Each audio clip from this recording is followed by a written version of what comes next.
We still have a few days left of video creation camp, meaning you can still do your homework, you can still post to the Facebook group and watch the videos.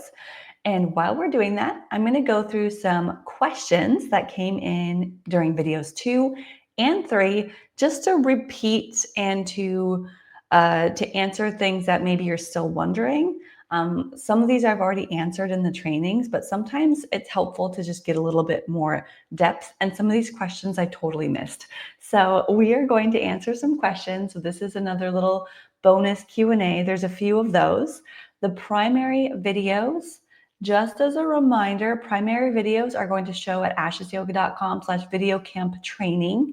That is the main page. You'll actually see it looks a little different now as we are heading into the invitation into YouTube for yoga teachers. So it's actually open and available to enroll. Woo! So actually early access is Sunday, but then it's going to be open to the public tomorrow. But those of you who are looking at the page, you can actually see early on that I have changed it so that you can enroll now.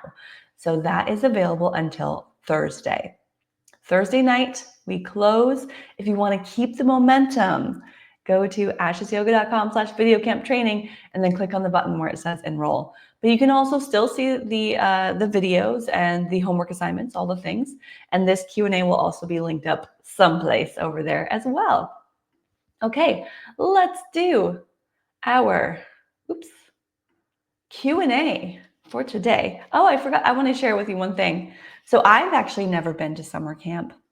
As a kid, that wasn't the thing that I went to, but I did go to an adult summer camp hosted by a really cool business organization when I lived in Fargo, North Dakota. And then it became kind of like a thing, I think, adult summer camps just for fun. It's like a weekend thing, 2 nights tops.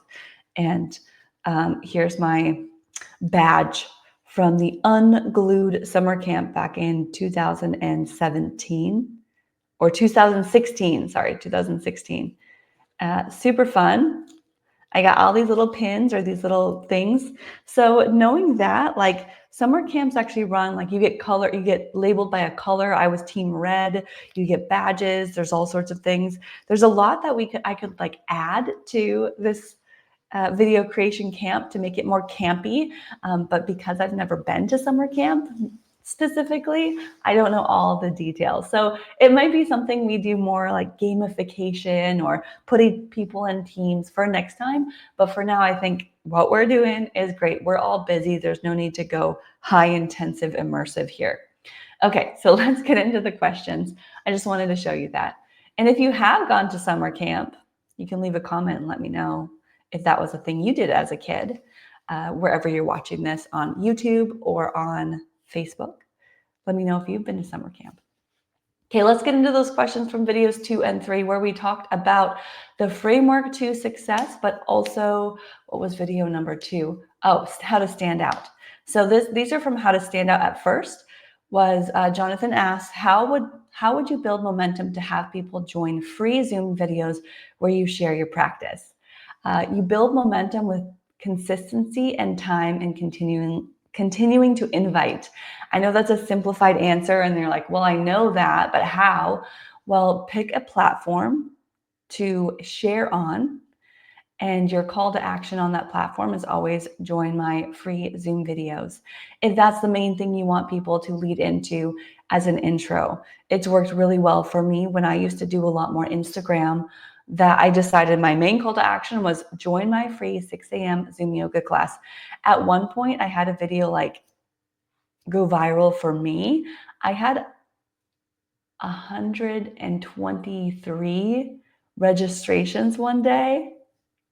And then the next day was 94. It's crazy because I typically get like 6 to 10 or so regularly. And not all of them stayed. So know that going viral does not build your business necessarily like that. A lot of people just signed up. It was like a Friday and they signed up for Monday. Most people did not attend, but continuing to talk about it because you don't know what piece of content is going to be the one that people resonate with most. So pick a platform and continue to share, and not just invite, but share helpful things, share your experience, share your students' experience, share this random hair here. Share all sorts of things that can help with people's experience, whatever that might be. And the more specific you get or niched you get on a topic for that duration of time, for like 3 months or so, the better.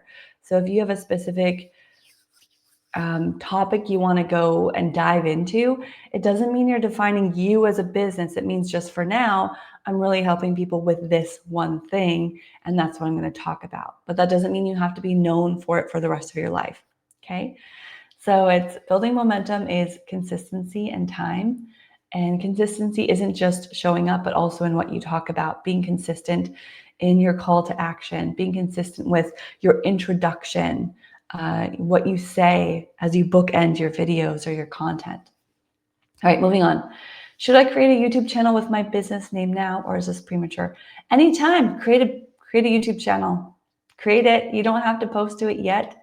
If you join YouTube for yoga teachers, I'll walk you through the whole thing, and you will get your channel up probably in the first day or so. So anytime. I always wonder why the thumbnail is different than the title. Are people searching for thumbnail title or the title? Hope that makes sense. Yes, the words on the thumbnail are not categorized in searches or the algorithm. It's just a flat image. So those words don't really matter. They can be anything that captures attention. So sometimes they are different from the title, because if the title is a specific thing that you're teaching, and then the thumbnail can give you a little bit extra, like a little more pizzazz, or a little either more description or just more like, oh, interesting, I'm going to click. So the words on the title aren't important as words. They're important as attention grabbing for the audience. Should you put hashtags in the video titles? I wouldn't. Hashtags are sort of an old school, a little bit dead kind of strategy. So hashtags are not used as much anymore, because I think the internet's doing a really good job at categorizing videos with keywords rather than hashtags. And most viewers are not learning anymore to look for hashtags. And especially on YouTube, I don't think they're as relevant. So, and especially not in the titles. You can have up to 3 hashtags in your description anywhere, and they will show up under your video, but they're not like, maybe you're doing a series and that could help, but then I would recommend a playlist. So I haven't seen the huge benefit to them. Okay, what's the difference between making a short video versus YouTube Shorts? If you upload nowadays, if you upload anything under, I think it's 90 seconds, might be a minute, it will become a YouTube short, whether it's horizontal or vertical. But the vertical videos are primarily short form videos. So I would use that if you can for a YouTube short or any kind of short video. Vertical, go vertical. YouTube Shorts is a different thing, slightly different section of YouTube. And it's just short videos. And those, I wouldn't recommend doing like a weekly video for a short. Those are like, I would repurpose from Instagram Reels, repurpose from TikTok, or if you're just like on to do a quick thing. And I like them and they're okay. It's just a different strategy than the long form video. So if you do upload a shorter than 90-second video, it will turn into a YouTube short versus in your primary content area. If you don't have a website and ask a question or give a tip, how do you send people you want to invite into a semi-private group?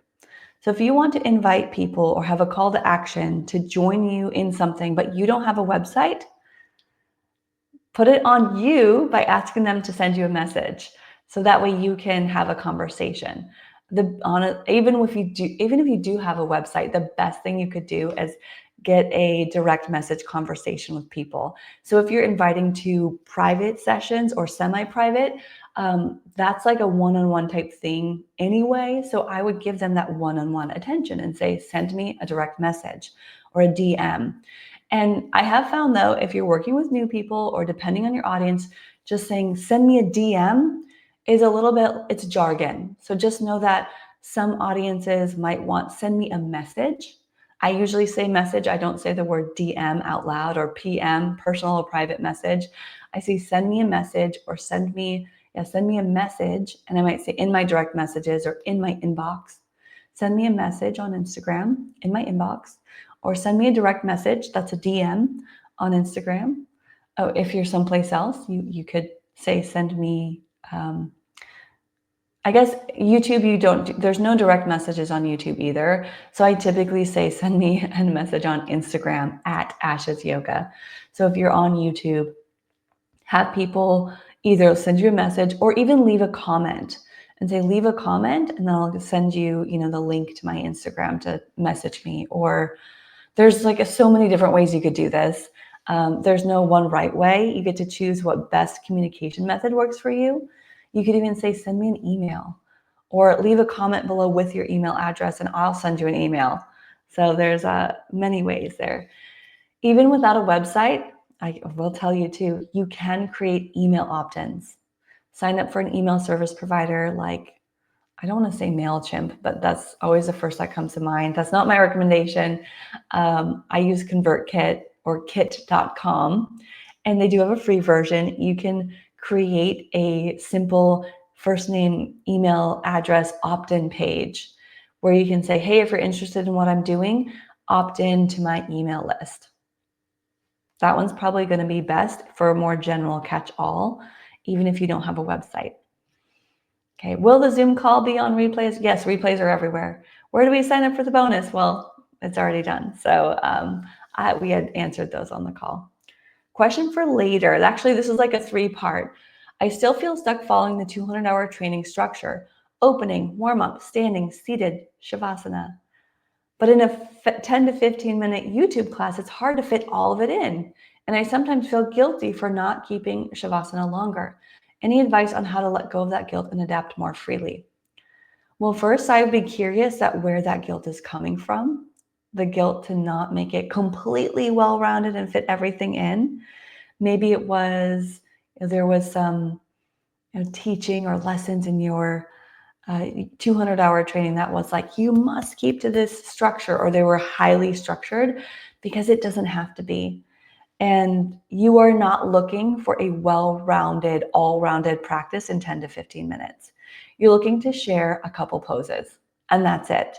And that's okay if people don't get a full, well-rounded practice, because a lot of times, remember, the audience on YouTube isn't specifically looking for that. If they were looking for that, they'd be looking on a yoga membership site or someplace else. Now, it's occasionally okay to have those longer videos. We have one more question, because Preston was like, I agree. I'm going through this too. How do you find it simple and easy to just get on your mat and freestyle for a solid 10 to 15 minutes and it feels complete? Well, I don't know that you would freestyle for 10 to 15 minutes, but you could. I have a lesson in my YouTube for Yoga Teachers course called Sequencing Short Yoga Classes. And so if you have a full-length class that's an hour or so, I talk about how to make it 45, 30, or 15 minutes, or even less. If you're doing like a 5-minute, that's more like, I'm going to show you a pose. We're going to do a quick meditation. So it's really quick. But it sort of goes back to what I call like the content tree, where you have let's say one 60-minute class.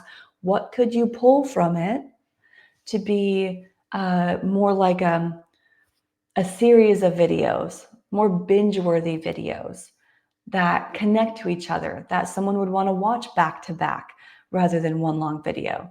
And as far as Shavasana goes, most people who do online classes are not holding in Shavasana very long. So if you're like, we're going to hold here for 15 minutes, it's unlikely that you're going to get people staying to the end of your video and through that. So with YouTube, you're using it for marketing, not necessarily for your full long classes, which would be in your membership. And my preference, even with that, was when I did classes with my teacher through the DVD program that he had made. It was a 45 minute class. At the very end, he said, I'm leaving you here in this resting position, stay as long as you like. And then the video would just turn off. And I actually kind of enjoyed that. So it wasn't stuck to someone else's time frame with how long I could rest there. But he had he got us into Shavasana and was like, hey, this is a place where you can stay 10, 20, 30 minutes as long as you want. See you later. And then the little music would cue that the video was off, and I would just sit there. With YouTube, it's tough because if you do that, it's gonna roll to the next video. So if you're like, this is the end of the video, stay as long as you want, YouTube will start playing in something else. It might play an ad, but it will play another video. So that's something to be mindful about. You might say something like, if you want to stay here longer, hit the pause button and just stay. So there's other things you can do for YouTube. There's a lot of different strategies and tactics and things that are different than a live class. And I think that we can play into those, or play with it, play with what you can say. I've even told my Zoom students and online, like, hey, if you want to just watch me and hit the mute button, that's one of the benefits of being online, is that you can mute me and I'll say that. So saying that out loud. So it's a different way to teach than in person. And sequencing short yoga classes, you can still keep the arc of the class, but it's going to be way scaled back. And you will not feel completely well-rounded. There's this myth that especially new teachers believe, that every class has to be this well-rounded, all-encompassing head-to-toe practice, and it does not.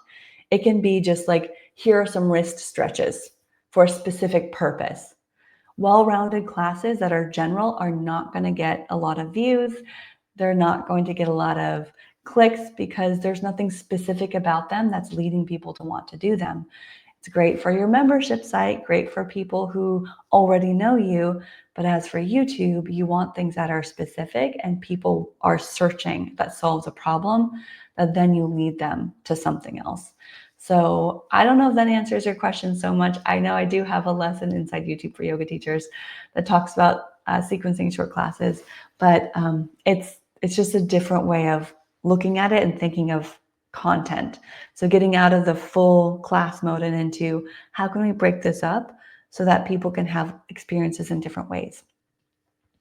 Okay, this was a techie question that I didn't answer in the bonus section, but it's something that I honestly don't know. So I like to record on QuickTime, and very often it stops recording at the 11-minute mark. I've heard this happen with specific computers or Apple computers. It's Mac computer thing. It's happened before where it's like a 30-minute thing. This is where you might not have enough disk space. This is something I would maybe look. I've tried to research this a little bit online, look it up. I haven't found the answer completely. I've recommended people using OBS instead for recording, or a different kind of recording software. I don't know. I'm sorry. That's a techie thing. Get a new computer, maybe, or just record using Zoom. Is the video suite you're describing something you do on YouTube, or would that be a paid membership?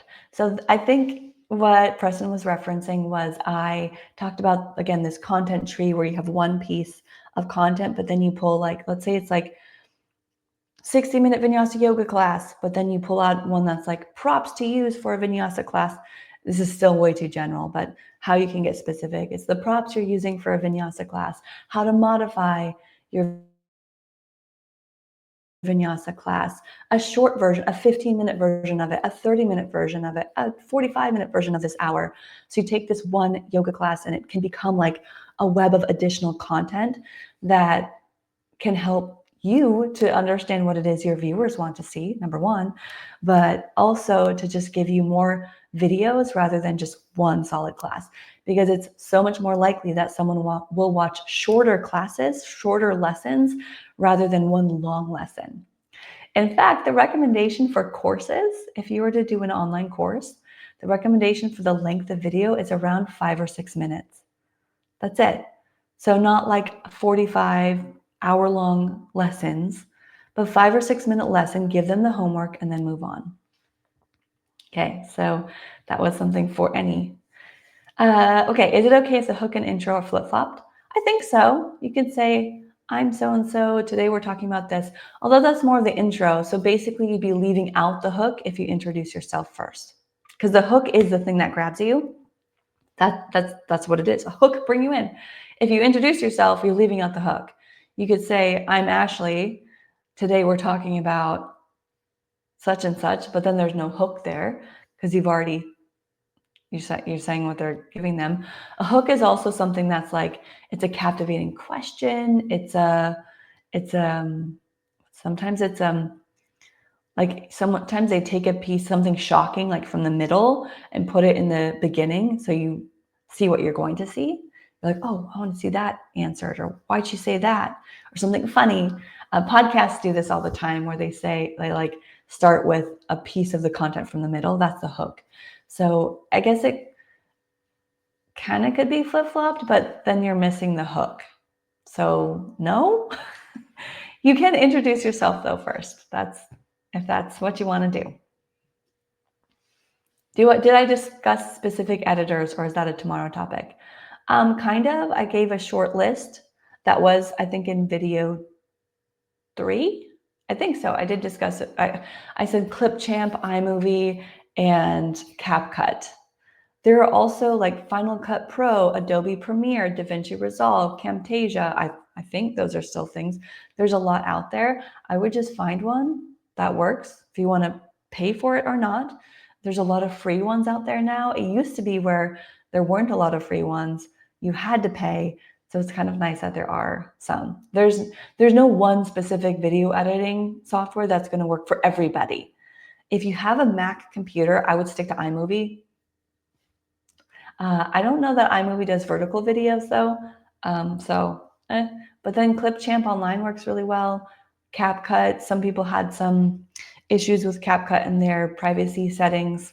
I don't know, you can look into that yourself, but find one, don't get too caught up on this, and go with it.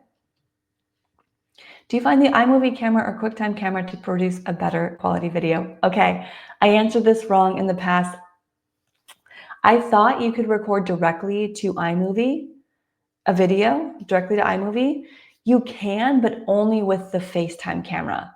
So to answer this question, that's the FaceTime camera. That's the internal computer camera right up there.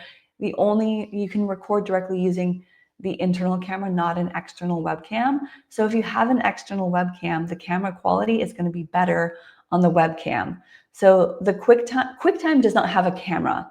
You use the camera you're using. iMovie does not have a camera specifically. So those are not cameras.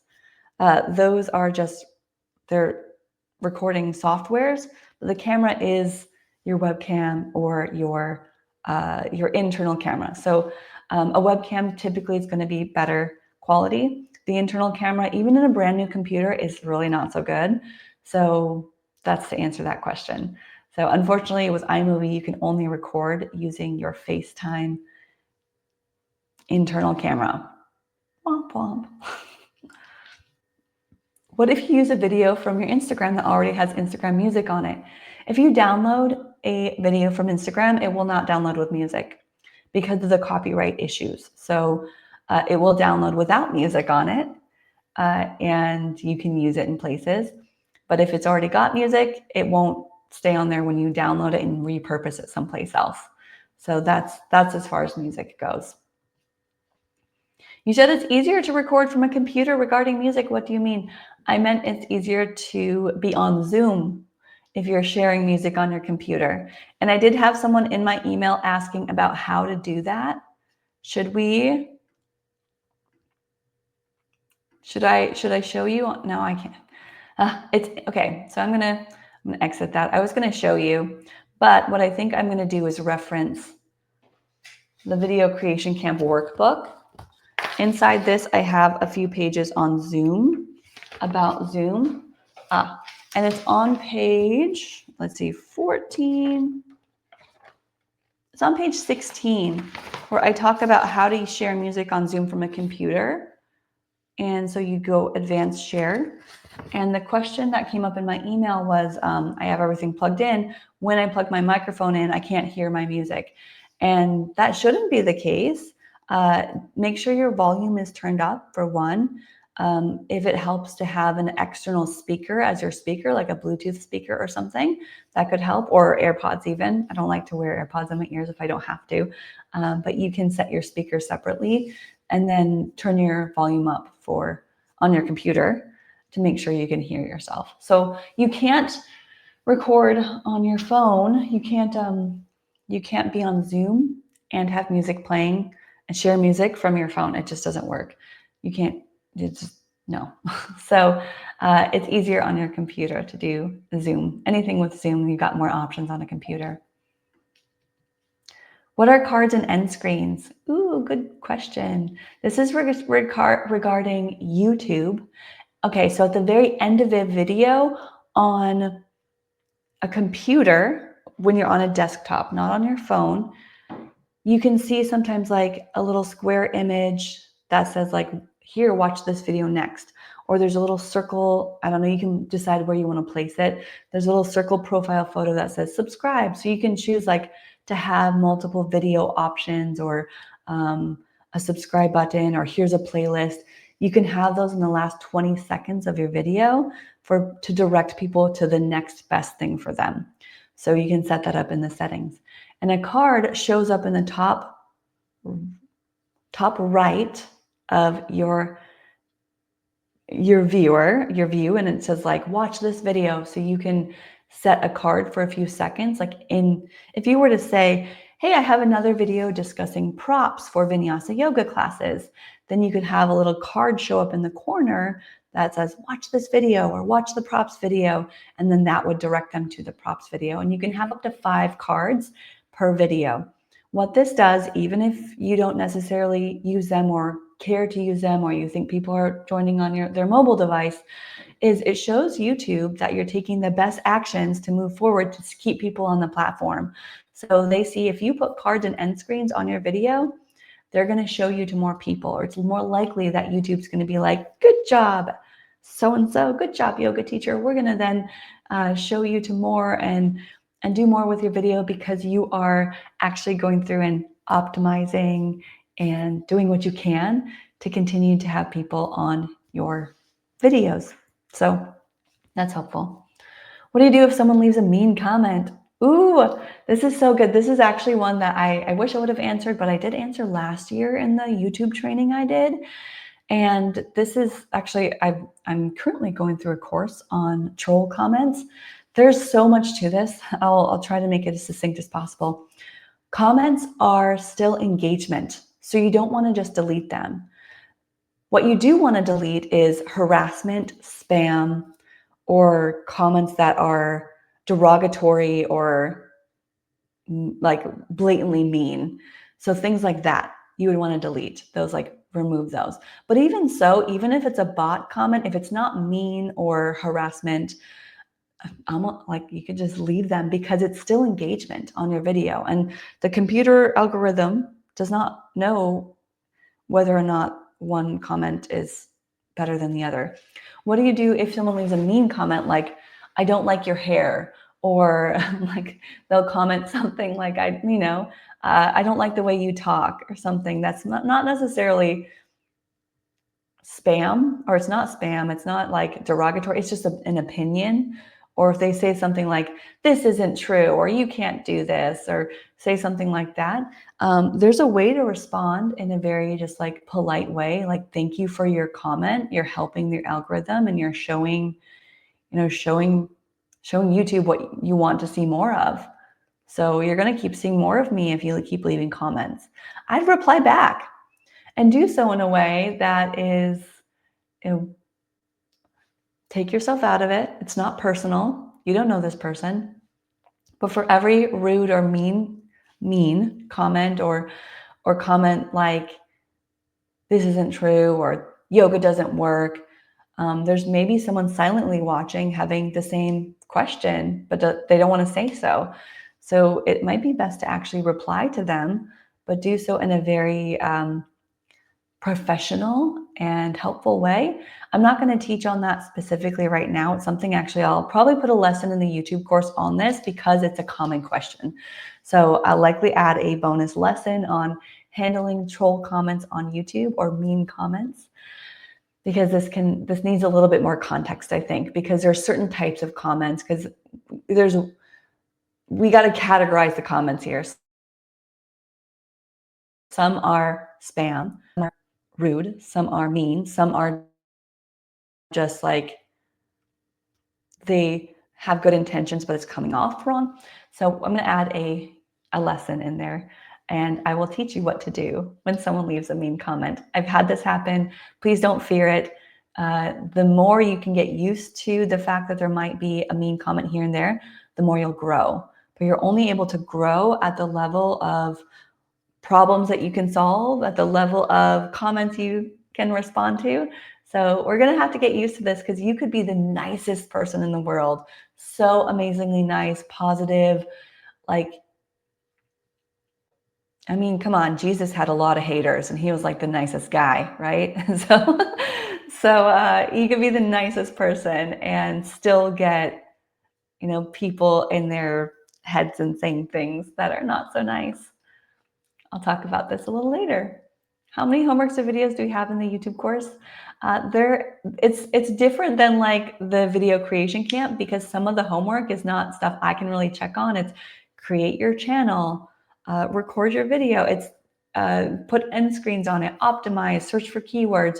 So there's a lot of homework in it. There's 42 lessons currently. If I add a lesson on how to handle mean comments, then there'll be 43 lessons. So there's plenty of lessons, and we also have coaching calls frequently. So if you have struggles or troubles, you can come in and we're going to talk through it.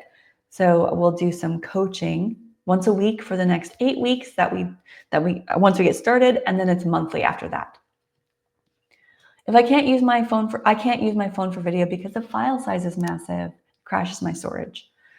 There's no way to reduce it. Okay, if you know that for sure, no way to reduce it. Okay, good to know. I have an Android Samsung. Does this mean I need to get a new phone? Can I just answer yes? Yes, it does. Wouldn't that be nice? Just get a new phone. No, you could offload videos and stuff, or don't use your phone. Use a computer, use something else. Use a camera. Yeah, the file size is if the file size is really big and you don't have space, it's either make more space or get more space. Are there apps you suggest for budget friendly to send videos to clear off your phone? I don't know. That would be a Googleable question. Where you can offload videos someplace else.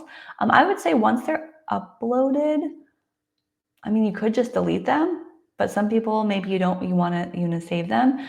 I would put them onto maybe an external hard drive. We talked about that in bonus session number 2, external hard drives, where if you plug it into your computer, you could drag your files off. I think there might be a way to do it directly on your phone. I haven't done it, but you could look it up. It's one of those like ask Google, ask ChatGPT type things. That could be very easy to find. And that's it. That's it for the questions. And then we did have a question that was, I'm going to remove this, stop that share. The main question is, what is inside the YouTube for Yoga Teachers course? Can you talk more about that? And absolutely, I can. Let me share my screen quick for that one. Yay. So this is YouTube for Yoga Teachers, and it is an online course, but also we have a Facebook group. Should we go there? YouTube for Yoga Teachers, the student group.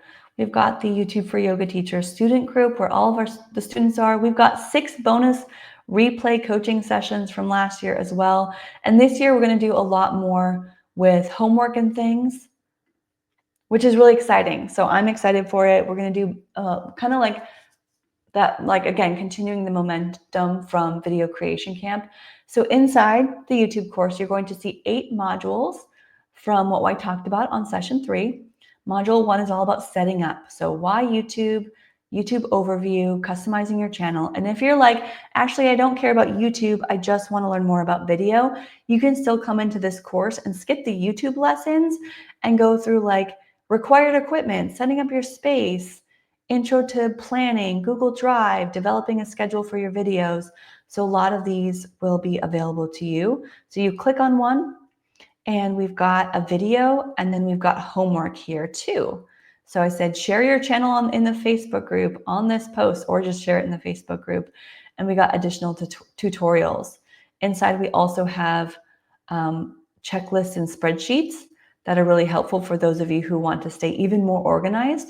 I'm also going to be doing we also have some bonuses as we get going, and this is open. You'll also get, like, if you join by Monday, you get a bonus. If you join on Tuesday, different bonus, and on and on and on. So different bonuses, but there's all these lessons that you just go through one at a time. Take your time. Maybe it's one lesson a day, and many of them, home. I'm going to stop the share now. That's all I need to show you is on the inside, right? Many of these lessons, now they're not visual, but you just hit the start button. Many of these lessons are short. You also get to see the slides. If you're like, I just want to watch the slides, you can download them to your computer and just view the slides only, because I have slides for many of them, if there are slides. And then there's homework for each of them. Okay, yeah? Simple enough. So you go through lesson by lesson and then communicate inside of the Facebook group. We can leave comments. I share reminders to our monthly coaching calls. People have shared their channels. And especially as we get going, there's going to be, a lot more activity in it, because YouTube for Yoga Teachers has not been open for a few months now, actually. Almost a year. So I opened it last fall, but we're doing it this time in the summertime. So then as we get going, you'll join and enroll this week. There's going to be a break for a week, and then we have a kickoff call just to get everyone on and going. And of course, we do have to take just a little break to make sure people get in and everything is settled. And then we'll do some additional bonus coaching calls, which I'm very excited about, because especially group coaching calls, I think they're so fun, for one, not just fun, but getting on and helping someone with their struggles. You may not even realize what questions you have until somebody asks it. So we can all learn from each other, which actually makes this so much more beneficial than one-on-one. Because when someone else asks a question on a group call and we're going through it, you're like, yeah, I see myself in that, or I get it. Okay, I didn't even think to answer that or ask that. And also we build community. So that community element can actually help you go so much faster, farther, more better than one-on-ones. And I know some of you have asked about one-on-ones with me. I do have a program, but I only work, it's a high touch, high ticket program. I work with 2 or 3 people at a time. So if you are like, hey, I really, really want one-on-one, for whatever reason that is, you can reach out and I'll give you the application link for that and information and details. But my preference, and what I think people can get the most out of to start with, is this group program. And you're probably like, well, how much is it? You can look at the sales page. So we will have maybe some different pricing options. I will come back in another video and tell you what's inside the YouTube course. Again, we'll do that as a separate video, probably live on Facebook. But also there is an option for an upgrade into Lifetime of Ashes Academy. And Ashes Academy is my business building membership. So if you've been thinking about joining something that's even more community-based and intensive, and we do bi-weekly, every other week coaching calls, and you have access to almost everything I have created as far as business building, website building, email list building, all the things. We do co-working sessions and all sorts of stuff. There is an upgrade for lifetime access to that, along with the YouTube course. If you do have questions on that, reach out to me individually and I can give you more details or give you the sales page for that so you see what's inside. But there's an option right away to just buy it. So if you're like, I'm in, give me everything, then that's there.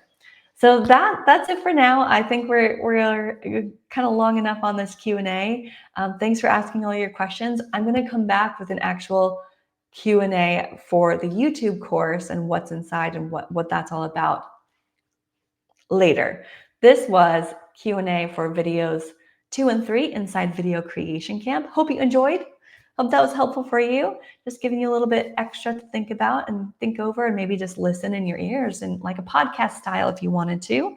I don't have a podcast, but this would make a great podcast style episode. So anyways, that's it for now. And I hope to see you inside YouTube for Yoga Teachers. And if you do go to this page, you will see the link to join. Okay, see you later.